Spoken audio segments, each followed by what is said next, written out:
স্বাগত নিউজ 24 দেশ সংবাদ। আপনাদের সঙ্গে আছে আমি যোজনা আফরিন। এবারে বিস্তারিত। আগামীতে নিজস্ব শিপইয়ার্ডে যুদ্ধজাহাজ তৈরির পরিকল্পনার কথা জানিয়েছেন প্রধানমন্ত্রী শেখ হাসিনা। চট্টগ্রাম বিএনএতে অনুষ্ঠিত নৌবাহিনীর মিডশিপম্যান 2018 আলফা এবং ডিইও 2020 ব্রাভো ম্যাচের শীতকালীন রাষ্ট্রপতি কুচকাওয়াজ অনুষ্ঠানে কথা বলেন তিনি। গণভবন থেকে ভিডিও কনফারেন্সে এই অনুষ্ঠানে অংশগ্রহণ করেন প্রধানমন্ত্রী। পাশাপাশি দেশের স্বাধীনতা ও সার্বভৌমত্ব রক্ষায় সব বাহিনীকে প্রস্তুত থাকার আহ্বান জানিয়েছেন সরকার প্রধান। বিস্তারিত আশিকুর রহমান শ্রাবণের প্রতিবেদনে।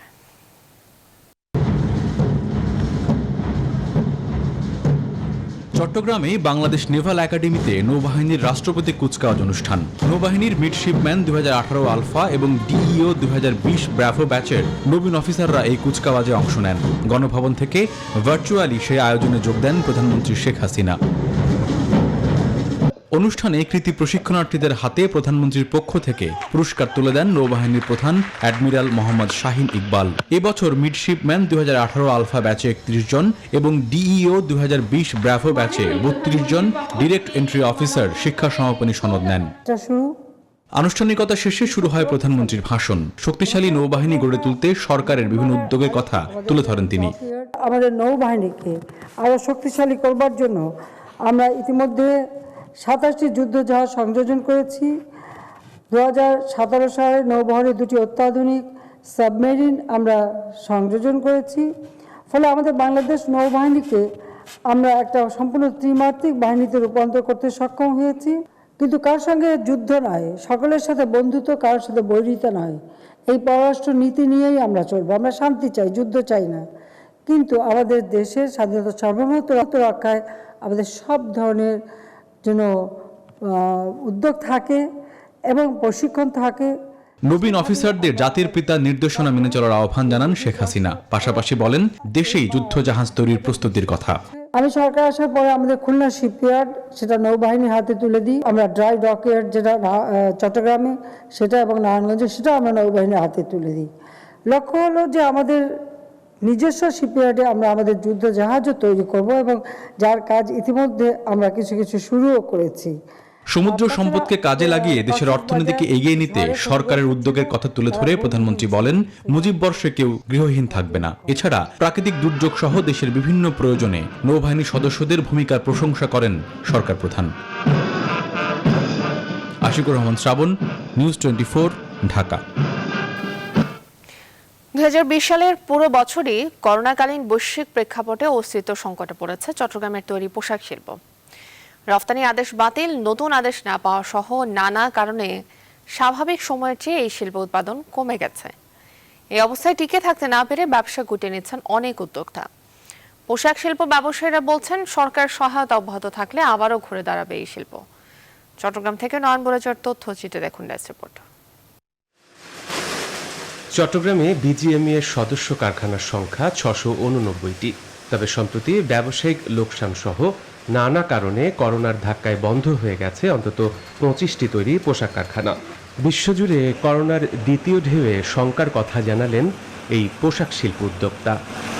বিদেশে অনেক বড় বড় কোম্পানি যারা বন্ধ হয়ে গেছে, তাহলে যে ডিমান্ড বিদেশে ছিল সেই ডিমান্ডটা কিন্তু আগের অবস্থান নাই। ডিমান্ড কমে গেলে তাহলে আমাদের অর্ডারও কমে যাচ্ছে।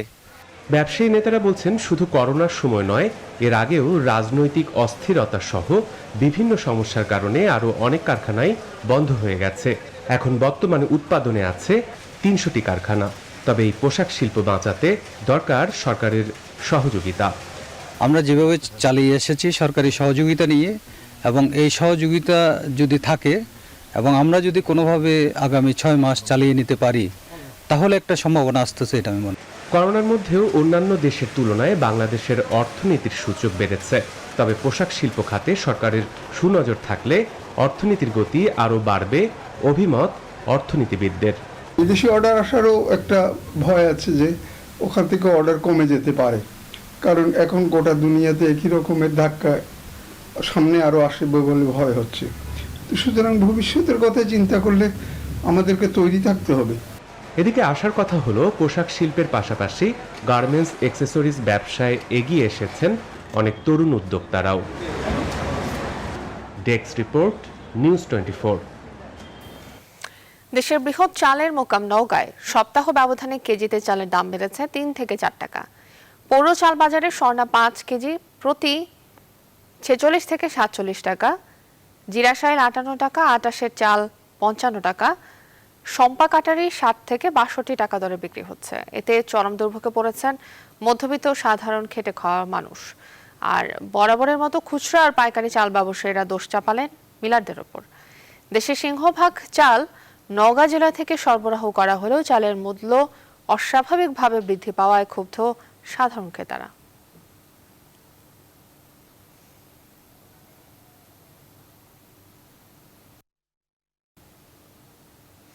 কৃষকের ঘরে উঠতে শুরু করেছে আমন ধান। তবে অনেক কৃষক ঋণের দায়ে ধান ঘরে উঠানোর আগেই তা বিক্রি করে দিয়েছেন। ব্যবসায়ীরা বলছেন, পরপর কয়েক দফা বন্যার কারণে আমনের উৎপাদন কম হওয়ায় বাজারে ধান সংকট রয়েছে। উৎপাদন কম হওয়ায় প্রভাব পড়েছে চালের বাজারেও। বাবুল আক্তার রানার তথ্য ছবিতে দেখুন ডেস্ক রিপোর্ট। উত্তরের ধান চাল উৎপাদনের বৃহৎ জেলা নওগাঁ।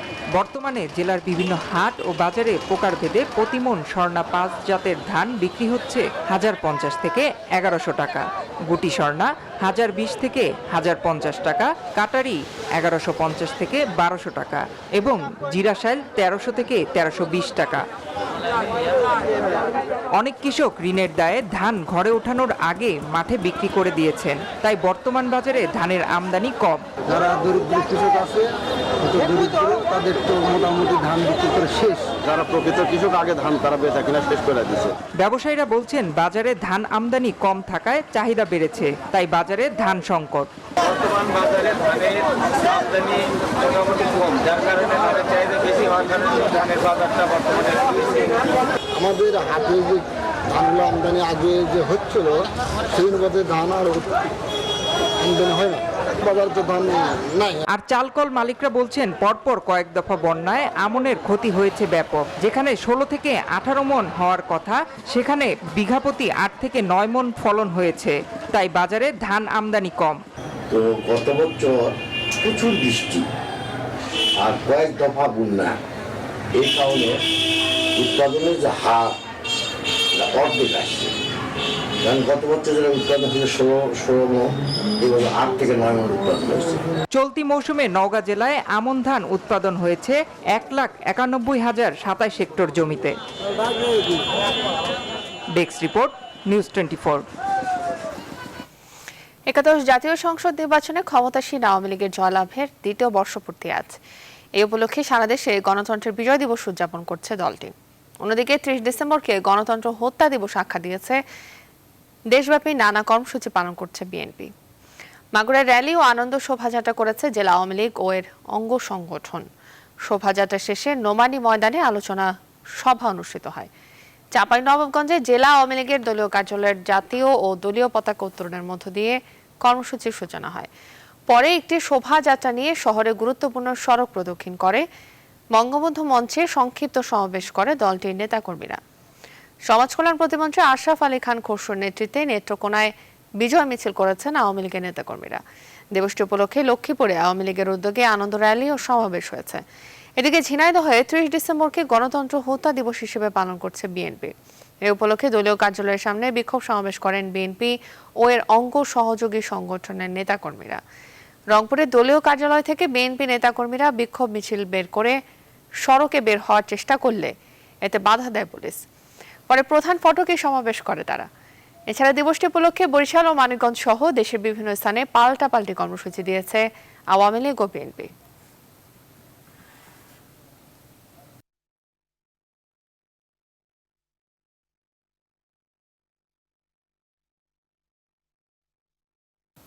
নিউজ 24 সংবাদে একটি বিরতি নিচ্ছে, ফিরছি একটু পর। আপনারা স্বাগত, দেখছেন নিউজ 24 সংবাদ। সিলেট বিয়ানীবাজার সড়কের হেতিমগঞ্জে প্রাইভেট কারের গ্যাস সিলিন্ডার বিস্ফোরণে দগ্ধ হয়ে 4 জনের মৃত্যু হয়েছে, আহত হয়েছেন 1 জন। পুলিশ জানায়, বুধবার ভোর 5:30টার দিকে সিলেট জকিগঞ্জ সড়কের হেতিমগঞ্জ পশ্চিম বাজার এলাকায় মালবাহী ট্রাকের পেছনে যাত্রীবাহী প্রাইভেট কার ধাক্কা দেয়।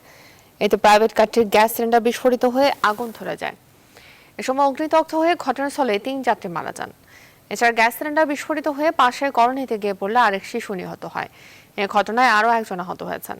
কুমিল্লার শাসনগাছা রেল ক্রসিং এ মালবাহী ট্রেন ও সিএনজি অটোরিকশার সংঘর্ষে একজন নিহত ও 3 জন আহত হয়েছেন।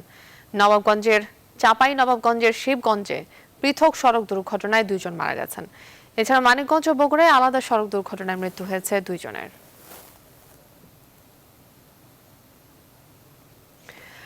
জামালপুরের সরকারি হাসপাতালগুলোতে শর্ত সাপেক্ষে কর্মবিরতি প্রত্যাহার করেছেন চিকিৎসকরা। হাসপাতাল ব্যবস্থাপনা কমিটির সভায় এই সিদ্ধান্ত জানানো হয়। দুপুরে জামালপুর জেনারেল হাসপাতালের প্রশাসনিক ভবনের সভাকক্ষে হাসপাতাল ব্যবস্থাপনা কমিটির সভা অনুষ্ঠিত হয়। সভার সিদ্ধান্ত মোতাবেক জামালপুর জেনারেল হাসপাতাল সহ জেলার সকল উপজেলা স্বাস্থ্য কমপ্লেক্সে শর্ত সাপেক্ষে কর্মবিরতি প্রত্যাহার করেন চিকিৎসকরা। তবে জামালপুরের চিকিৎসকদের উপর হামলার প্রতিবাদ ও বিচারের দাবি ময়মনসিংহে কর্মবিরতি অব্যাহত রয়েছে। সর্বোত্তম সিদ্ধান্তক্রমে আমরা কাজে যাওয়ার সিদ্ধান্ত গ্রহণ করেছি।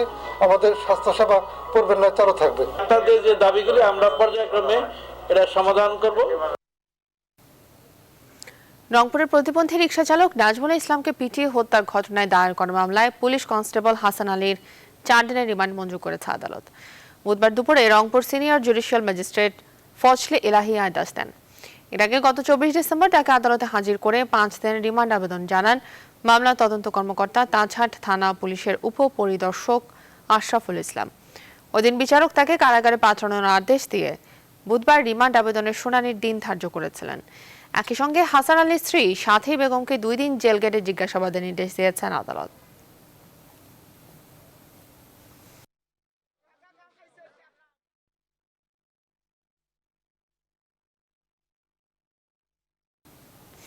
করোনা পরিস্থিতিতে 31st নাইটে সন্ধ্যা 6টার পর থেকে চট্টগ্রামের পতেঙ্গা ও পার্কি সৈকতে কোনো জমায়েত করতে দেওয়া হবে না বলে জানিয়েছেন মেট্রোপলিটন পুলিশের কমিশনার সালেহ মোহাম্মদ তানভীর। দুপুরে পুলিশ লাইন্সের সম্মেলন কক্ষে এক সভায় তিনি কথা জানান। এ সময় তিনি বলেন, ইংরেজি নববর্ষ উদযাপন উপলক্ষে ভবনের ছাদে বা প্রকাশ্যে কোনো অনুষ্ঠান করা যাবে না, তবে ঘরোয়াভাবে কিছু অনুষ্ঠানের অনুমতি দেওয়া হবে। এছাড়া সন্ধ্যার পর থেকে নগরীতে চেকপোস্ট, ক্লাব, গির্জা ও বিনোদন কেন্দ্রগুলোতে গোয়েন্দা নজরদারি ও পুলিশি টহল জোরদার করা হবে। হোটেলে ডিজে পার্টি নামে কোনো ফ্লোর ভাড়া করা বা কোনো ভাড়া করা যাবে না। নৈতিকতা, মূল্যবোধ পরিপন্থী সকল কর্মকাণ্ড থেকে বিরত থাকতে হবে। আমরা গুরুত্বপূর্ণ স্থানগুলোতে চেকপোস্ট, কোথাও কোথাও আমাদের পিকেট থাকবে, স্পেশাল টিম থাকবে, ডিবি টিম থাকবে, সোয়াব থাকবে, সাদা পোশাকে গোয়েন্দারা থাকবে। এবারে পৌর নির্বাচনের খবর।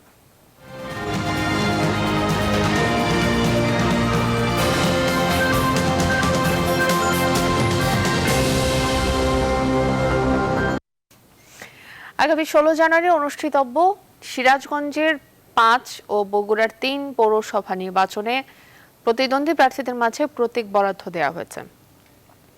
বগুড়া পৌর নির্বাচন উপলক্ষে জেলা নির্বাচন অফিস আয়োজিত আচরণবিধি ও আইন শৃঙ্খলা সংক্রান্ত মত বিনিময় সভা শেষে প্রতীক বরাদ্দ দেওয়া হয়। 3 পৌরসভার 11 মেয়র, সংরক্ষিত ওয়ার্ডের 31 জন ও সাধারণ ওয়ার্ডের 91 জন প্রার্থী প্রতীক পেয়েছেন।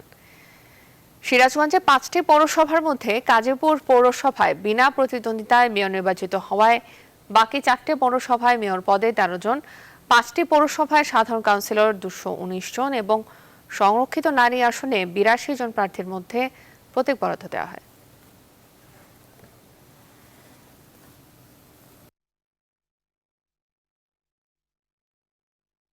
দেশ সংবাদে নিচ্ছে আরো একটা বিরতি, ফিরছি একটু পর। স্বাগত আরেকবার দেশ সংবাদে। দেশের বিভিন্ন স্থানে মার্কেন্টাইল ব্যাংক লিমিটেডের নতুন আরও 50টি এজেন্ট ব্যাংকিং আউটলেট চালু করা হয়েছে। বুধবার ব্যাংকের ব্যবস্থাপনা পরিচালক ও প্রধান নির্বাহী মোহাম্মদ কামরুল ইসলাম চৌধুরী প্রধান অতিথি হিসেবে ভার্চুয়ালি দেশব্যাপী এজেন্ট ব্যাংকিং আউটলেটের কার্যক্রম উদ্বোধন করেন। এ নিয়ে সারা দেশের মার্কেন্টাইল ব্যাংকের এজেন্ট ব্যাংকিং আউটলেটের সংখ্যা হল মোট 102টি।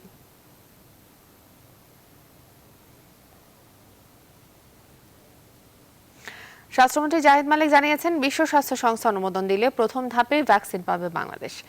গতকাল সন্ধ্যায় প্রাইভেট মেডিকেল অ্যাসোসিয়েশনের উদ্যোগে আয়োজিত এক ভার্চুয়াল সভায় অংশ নিয়ে তিনি একথা জানান। বলেন সরকারি হাসপাতালের পাশাপাশি বেসরকারি হাসপাতালের জন্য ভ্যাকসিনের ব্যবস্থা করবে সরকার। করোনার দ্বিতীয় ঢেউ মোকাবেলা ও কোভিড-19 নতুন স্ট্রেইন নিয়ন্ত্রণে বিভিন্ন কর্মপরিকল্পনা নিয়ে আলোচনা হয় এই ভার্চুয়াল সভায়।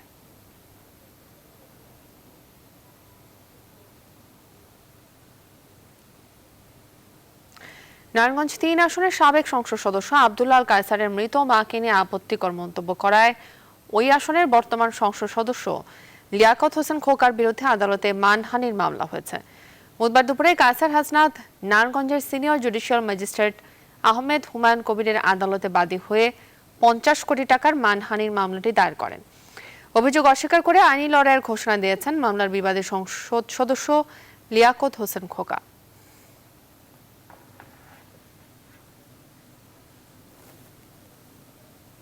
এই ছিল আজকের নিউজ 24 দেশ সংবাদের আয়োজন। সঙ্গে থাকার জন্য ধন্যবাদ সবাইকে।